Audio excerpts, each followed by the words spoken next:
So she would come through the field down here to the nursing home and sit and play the piano. At first, she was very bad at playing the piano, but as she practiced, she got better and better. And then when she learned her little songs of childhood days, she would learn to sing with them. And so the residents really enjoyed her coming because she entertained them. I don't know where I learned the songs. I don't know where I learned how to play the piano. It just, I had heard the songs, like my grandpa must have played the record or something, and I'd hear it and go play it and sing it to them, and they loved it, and I loved talking with them. She never was afraid of the old folks. A lot of kids come in and they're very afraid because I don't know if they think they're going to hurt them or what, but so many times the old folks want to reach out and touch you, and it scares them, but it never did scare her. A lot of my friends thought I was weird because after school I would run over to the nursing home and spend hours talking with them and playing and singing. But, you know, it all comes back to that keeping your eyes and ears open. I learned so much from those people. We have several people that like to talk about covered wagon days, and I think they learn history along with visiting with the residents. Music helped bridge the gap 70 years sometimes. I'd be talking to people that were 80 years old, and for once we had a common bond, and that was music, and that was enough to spark that initial relationship. And then, you know, they told me about their childhood, and I found that it's not really different. Their childhood wasn't much different than mine. They're either falling in or they're falling out, and that's the only kind of love you ever hear about. But we're somewhere here in between, and it ought to go down in history, 'cause love is alive with you and me, and it's a real good place to be, 'cause we're right in the middle of it. Yeah, right in the middle of it.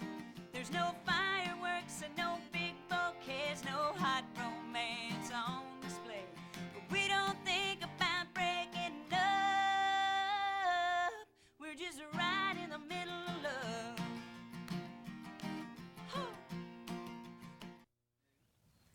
Well, most everyone knows that Kansas is flat. We don't have much in the area of hills. However, we do have one famous hill outside of Wellsville. It's called Pork Chop Hill. And the reason it's called Pork Chop Hill is because from the sky, from an aerial view, it's shaped like a pork chop. It's about a mile from my house. I spent a lot of time out here on the hill. It's, as you can see, it's a beautiful view. You can see the next town over, which is 20 miles. I spent a lot of time up here with my friends and also by myself.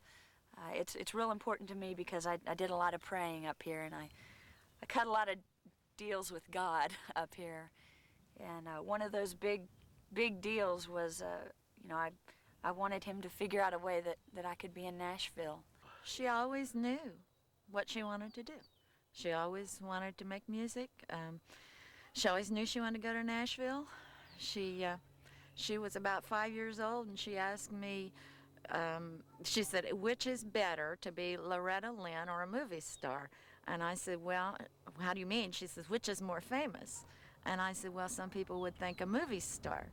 And I says, but now there's Dolly, and Dolly is a country singer and a movie star. And she said, okay, that's what I'll be then.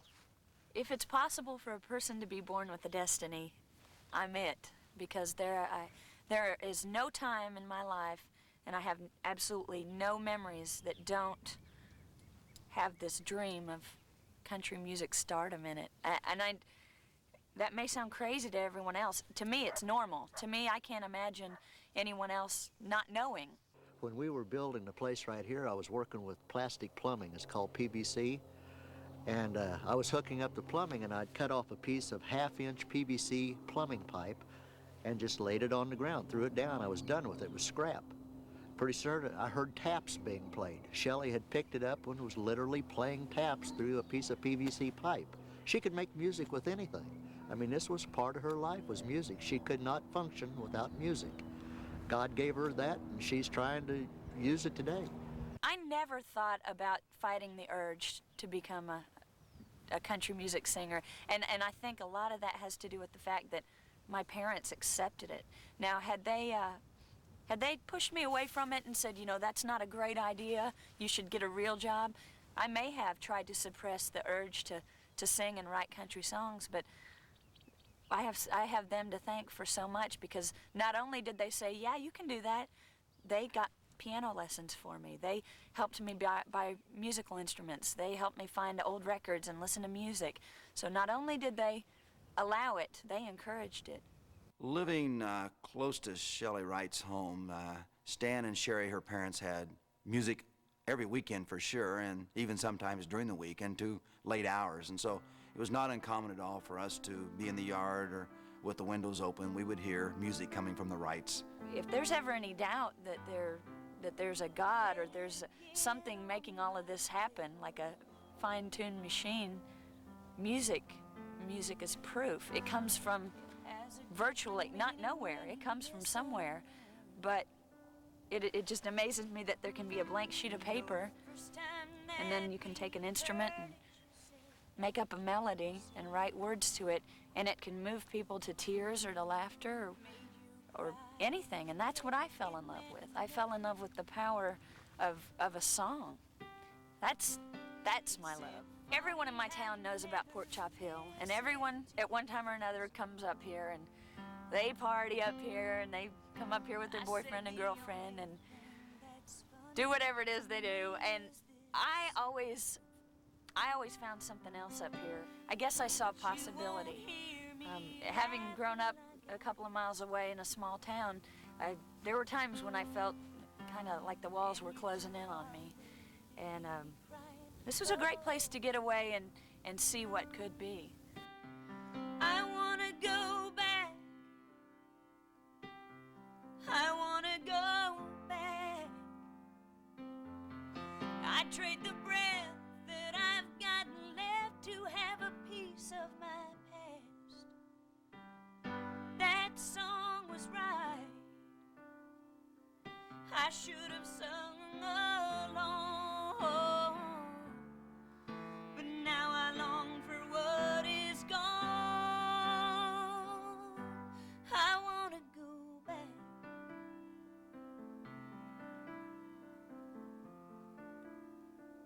I've sacrificed a lot from my career, and love is probably one of those things. It definitely is. There was someone that I thought, you know, I'm going to spend the rest of my life with, and the music got in the way.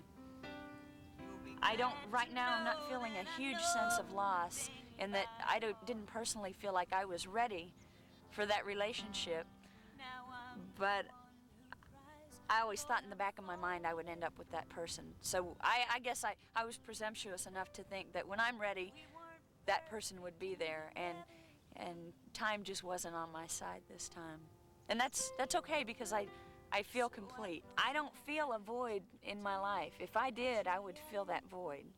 I'm the type of person, when I want something, I get it when I want it. I go out and find that. So I guess I'm fortunate in the fact that I've kind of got tunnel vision. All I've got on my mind right now is my career and my growth as a person.